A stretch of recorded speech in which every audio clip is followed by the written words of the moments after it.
Hey guys, this is Moller from Moller Smokers, and on today's episode we're starting to build a 600-gallon double axle trailer for Will's Barbecue in Germany. Welcome to Building Smokers in Europe, a series where I take you with me on the journey of building my brand, Moller Smokers, from the ground up. Step behind the scenes as I design, build, and refine the most authentic Texas-style barbecue pits in Europe. This is my daily life at the shop, unfiltered. Alright guys, episode 15. We're doing a 600-gallon. I picked this tank up from France last week. Shout out to Nicky's Barbecue for helping me find it. And I'm doing the layout on it. I'm using every trick in the book I know to make sure it's perfect.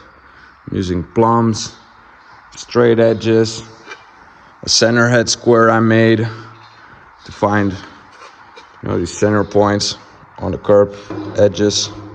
And it's pretty much ready to start cutting on it. But first we're going to do the firebox.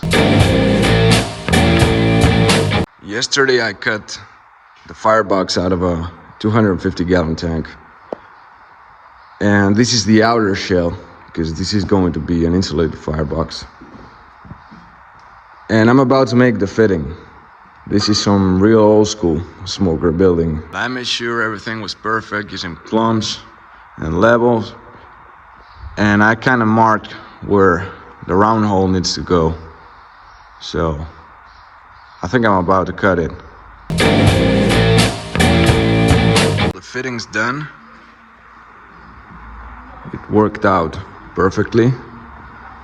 And now I'm stripping this paint off because I hate this blue color. I want to get it down to the mill scale with this wire wheel. So I'm gonna do that and do a couple patches. I'm gonna remove this valve and we'll weld it out. Well, I've got everything lined up again. And this is a very light fit up. It's very old school, meaning that the firebox tank doesn't go very much inside the cook chamber. And I really like the look of this. It's very, very old school. But it's going to give me problems because of trailer length and also trying to fit the disruptor on the other side. So I'm gonna do a bit more of a standard fit up and take this in about 80 millimeters more. So what I'm gonna do now is take an 80 millimeter piece of steel and mark all the way around again.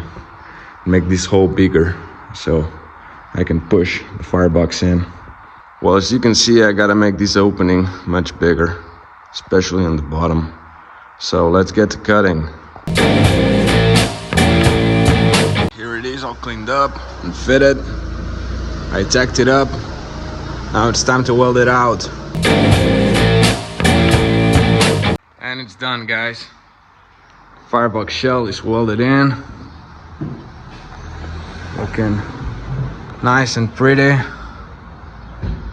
Next week, I'm probably gonna do the collector and cut the doors that are already laid out.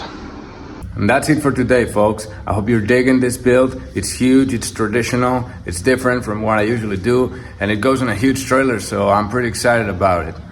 On the next few episodes, we're going to keep building this, so you know the drill. If you like this kind of content, subscribe, leave a comment, and ask any questions you want. I'll see you in the next one.